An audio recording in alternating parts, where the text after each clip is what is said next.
Hi, I'm George Woodbury from College of the Sequoias in Visalia, California. And in this video, we're going to go over how to identify conic sections. I've got 9 examples. So this video will be a little on the lengthier side, but they're all the same kind of problem. Now, the conic sections that we'll be identifying first, let's talk about the parabolas because they're unique in that they only have one variable being squared. So the parabolas that open up and down, we have an x squared, but the biggest power of y we have is y to the first. And for parabolas that open left or right, y is the variable being squared, but x is not. So if we only see one variable being squared, then we're probably looking at a parabola. For a circle, if you get it into general form, x squared plus y squared equals r squared. And all these equations I'm going to list are for ones that are centered at the origin, but the same thing happens if they're translated. The coefficients for the squared terms are both the same and they're being added. By being both the same, that eliminates the ellipse, and by being added, that eliminates the hyperbola. For an ellipse, you're going to have x squared over some number plus y squared over some other number is equal to 1. And for the horizontal axis to be the major axis, the larger denominator will be under x. For it to be vertical, it's going to be under y. For for hyperbolas, the ones that open left or right can be written in the form x squared over some number minus y squared over some number, which could be the same, is equal to 1. For the other one, it's in the opposite order. Y squared over a number minus x squared over a number equals 1. So we're going to go through these examples and try to figure out what each one is. I think there's one of all of them on here. There are some that repeat, and there are even, there's one that has no graph, if I remember right. We'll see. This first one, I see an x squared and a y squared, both on the same side, both positive. They have the same coefficient of 1. This looks like a circle. So to get it in the right form, I'm going to begin by completing the square. And for x squared, that's x squared minus 4x plus 4. Half of negative 4 is negative 2, squared is 4. For y squared, it's y squared plus 6y plus 9. Half of 6 is 3. 3 squared is 9. And that's going to equal 12 plus the 4 we added plus the 9 that we added. Adding 4 on the left, adding 4 on the right. Adding 9 on the left, adding 9 on the right. When we factor this, we've got x minus 2 quantity squared plus y plus 3 quantity squared equals 25, which is 5 squared. So this is a circle. The center is at 2, negative 3. 2 is being subtracted from x. Negative 3 is being subtracted from y. The radius is the square root of 25, or 5. So to graph this, you would put a point at 2, negative 3, up 5, down 5, right 5, left 5. Draw the circle that goes through that. For the second one, I see x squared and y squared. It looks like they're both positive, but you want to be careful because they're not. This is not in standard form. We need to get both x squared and y squared on the same side. And when we subtract that y squared over, we've got x squared over 9 minus y squared over 16 equals 1. This is in the form of a hyperbola that opens to the left and right. In other words, the transverse axis between the vertices is horizontal. A real quick sketch here. The center is at 0, 0. The value underneath x, that's 3. And so we put a point at 3, 0 and negative 3, 0.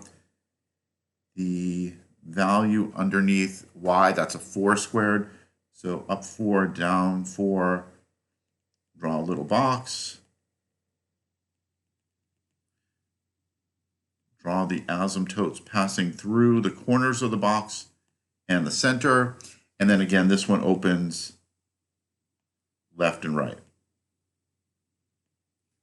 Again, these are just quick sketches of the graph, but once we get them in the right form, I do want to go over how you do that. Number 3, notice that only the x squared term is positive. This is a parabola that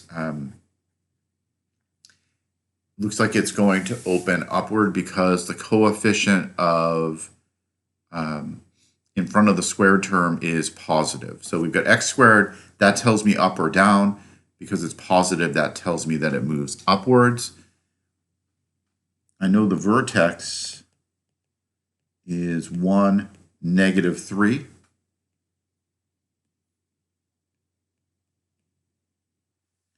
And then we can find intercepts and so on from there. If we divided the 8 to the other side, 1/8 times y plus 3 equals x minus 1 squared. Now we know that 4p equals 1/8, and p is 1/32. And so the focus and directrix would look like this, and this may help us to get a quick start with that graph as well. Number 4, this is in the it looks like the standard form of an ellipse, but because these two are the same, this is actually a circle.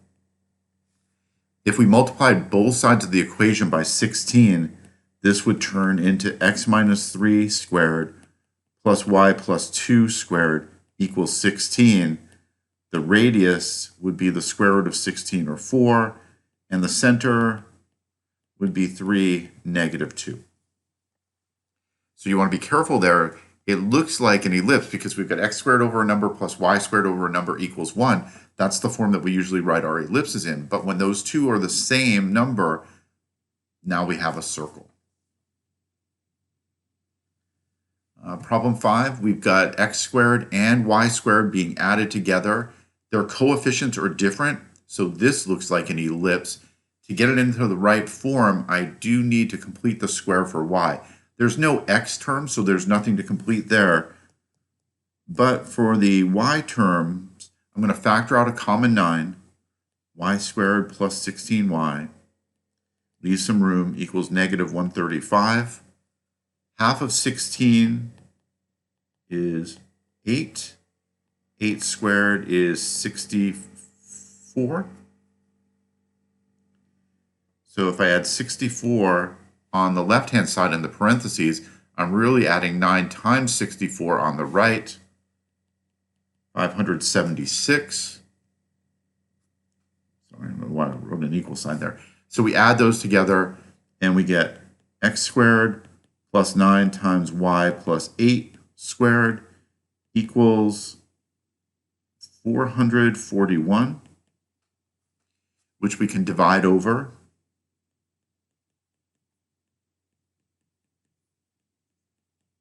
And now it's going to be in standard form. This is actually x squared over 21 squared. When we divide 9 into 441, that is 49. So now we've got plus y plus 8 over 7 squared equals 1. So this is going to be an ellipse because the term under the x squared is larger than under the y squared. It's going to have the major axis horizontal. And so the center would be 0, -8. A is 21, left or right. B is 7, up or down. And so we would start at 0, -8. We would move 21 to the left and right, 7 up and down, and then we would draw the ellipse that goes through those 4 points. I know I'm going pretty fast here, so it's okay to pause this video, stop it, think about the problem before I do it, see if you came up with the right answer. When I've identified it, think about how you would graph it, start it up again, see if we agree. Problem 6 looks like a circle. We've got x squared and y squared being added together. Their coefficients are the same. So it looks like it could be a circle, but this one's a little tricky. Let's see what I mean.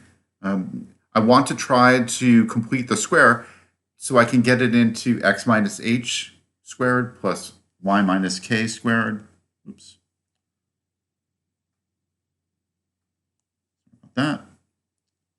It's a little bigger. I'm trying to get it into this form because if I want to graph it, I need to know the center and I need to know the radius. So I can start at the center and move up and down, left and right by the same amount. So to do that, I need to complete the square. And on the left side, if I factor the 6 out of the terms containing x, I've got 6 times x squared minus 2x. I'll leave some space. Half of negative 2 is negative 1, and squared, that's going to be a plus 1. Do the same thing for y. Factor out the 6. Y squared minus 3y.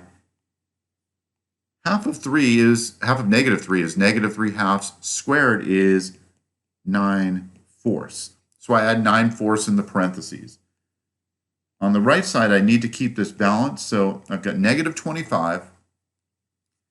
And then I'm adding 6 times 1 because there was a 1 in the parentheses, but a factor of 6 in front of it. For y, I'm going to add 6 times 9/4. And this is where the trouble begins. So on the left-hand side, things still look pretty good. 6 times x minus 1 squared plus 6 times y minus 3 halves squared.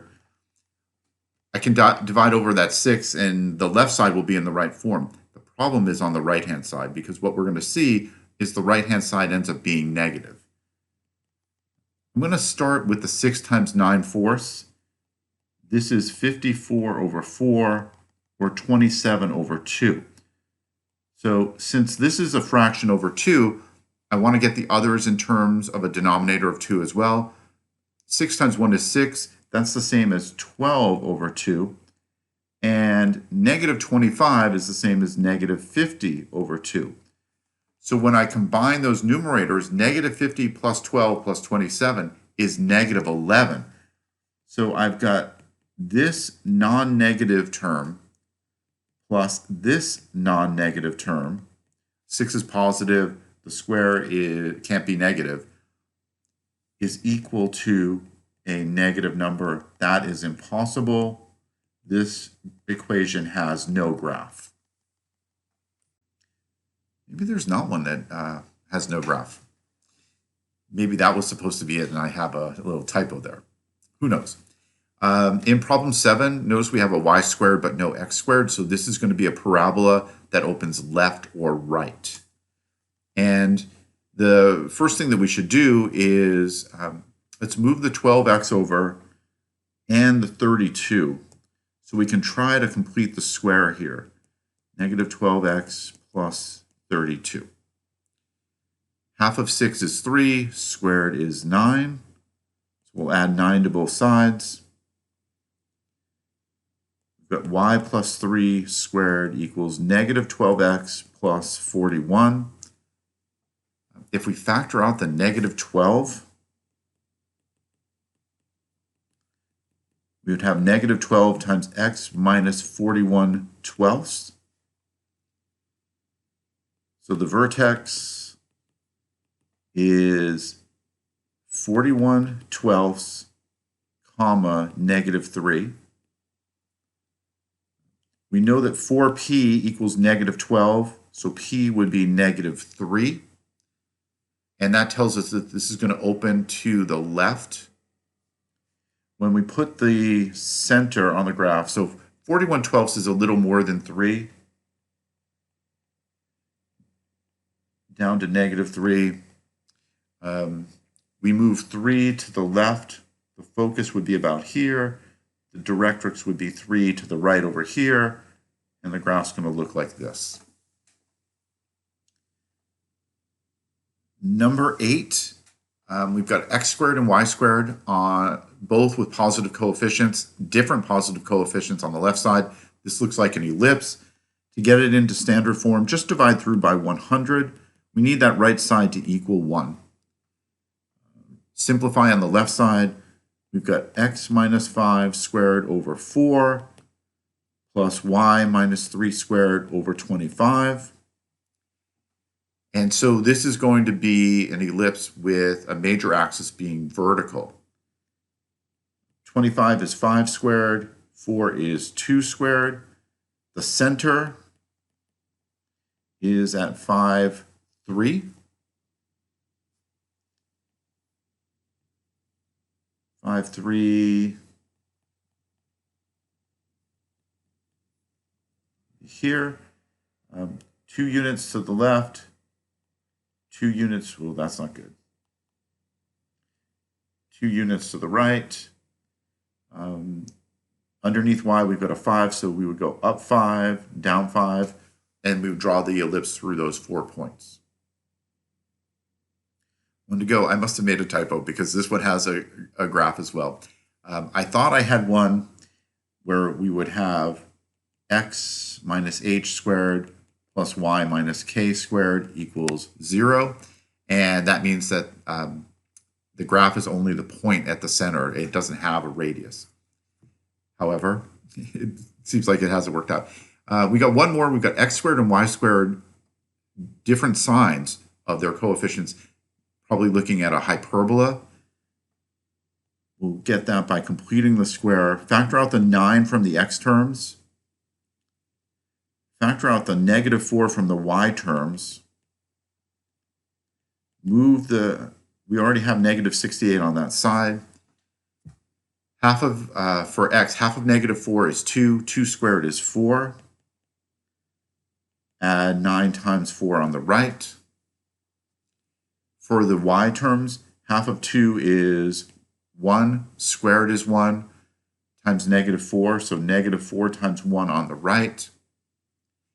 And we end up with 9 times x minus 2 squared minus 4 times y plus 1 squared. And the right side works out to be negative 36. Now, we might be thinking that this is a hyperbola that opens left and right because it's x squared minus y squared. But the number on the right-hand side is negative. We've got to divide through by negative 36. And when we do that, that's going to change the signs on the right-hand side. And so putting it in the proper order, this is going to be y plus 1 squared over 9 minus x minus 2 squared over 4 equals 1. And now we can see that it's actually a hyperbola that has a vertical transverse axis. It opens up and down. The center is 2, negative 1, x first, y second.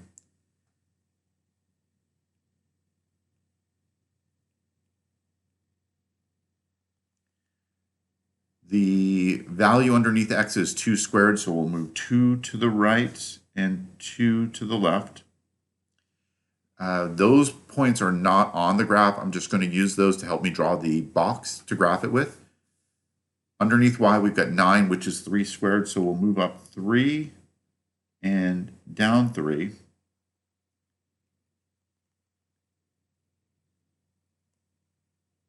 Draw the box. Draw the asymptotes. And the vertices are at the top and the bottom. So it would look something like that. All right, that is a quick look at how to identify conic sections from their equation. Thanks for being here, and I'll see you in the next video.